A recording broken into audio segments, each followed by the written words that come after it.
the ancient kingdom of Nepal, last of the Forbidden Lands, a country known as the home of the gods, where temples and shrines are more numerous than houses.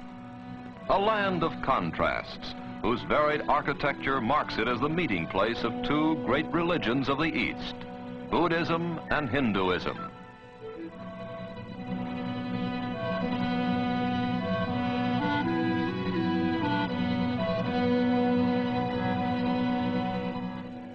A land where primitiveness and ritual go hand in hand with friendliness and laughter.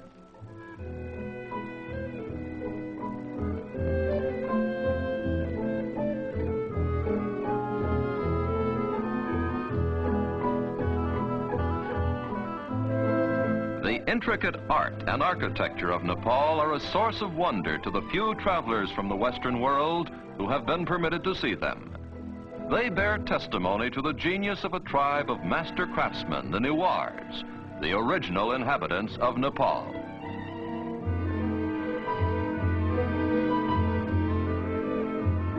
In centuries past, the Newars traveled far beyond their own borders, and in all likelihood, it was they who introduced the distinctive pagoda style to China and Tibet.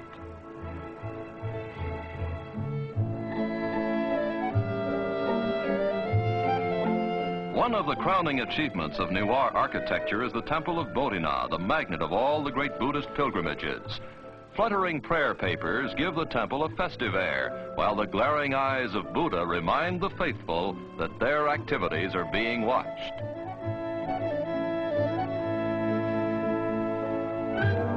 A reminder which even the children heed as they busily spin the prayer wheels at the base of the temple.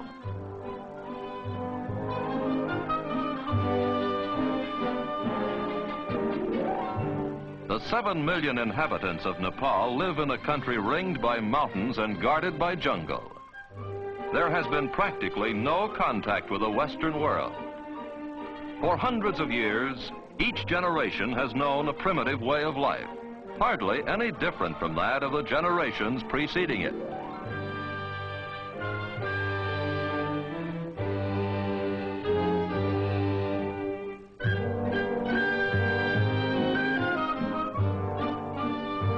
Despite its isolation, Nepal has been a bridge between India to the south and Tibet to the north. The mixture of these two civilizations has resulted in a bewildering variety of Nepalese costumes, customs, complexions, and, of course, eating habits.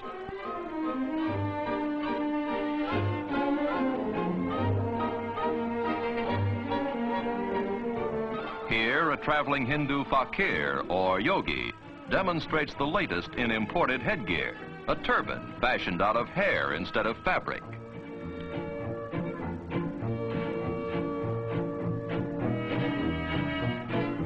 Ah, a perfect fit. This hairdo is much simpler. Only a top knot remains to lift the youngster to heaven should he die. Like women everywhere, the fair sex of Nepal have a flair for decoration. Only here it expresses itself in unusually colorful ways, and almost any part of the anatomy is fair game.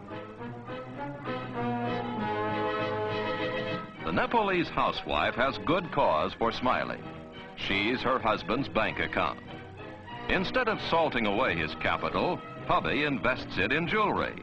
A man's wealth can actually be gauged by the decorations sported by his ever-loving spouse.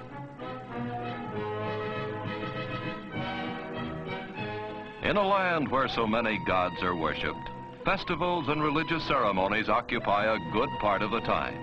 Almost every day is a holiday.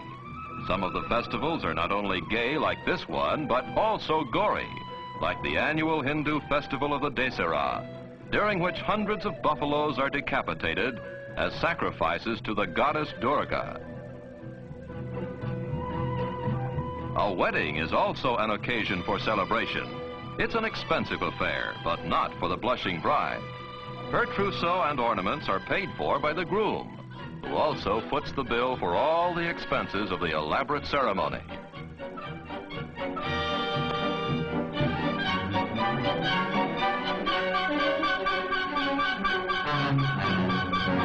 Pleasant as they are for the bride, weddings and festivals are only a brief interlude in a way of life that is hard and often unrewarding.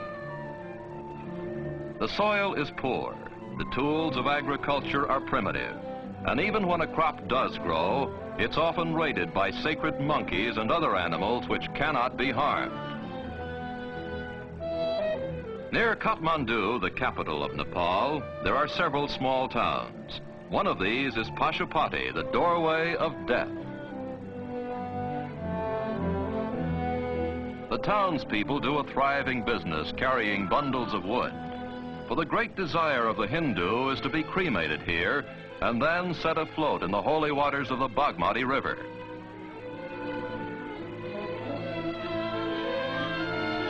For the living, the Bagmati serves to cleanse not only the soul, but also the laundry.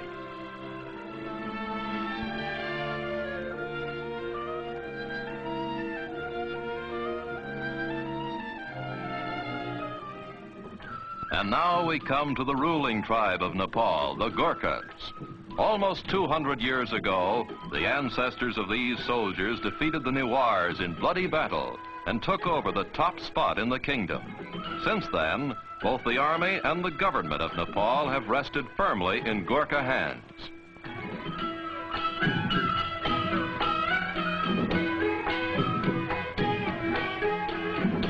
Despite his fondness for dancing while dressed in milady's finery, the Gurkha is considered one of the toughest fighting men in the world.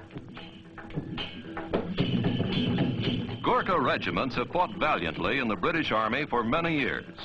During the First World War, a quarter of the male population of Nepal, some 200,000 Gurkha soldiers left their women, families, and entertainment behind and distinguished themselves in combat abroad.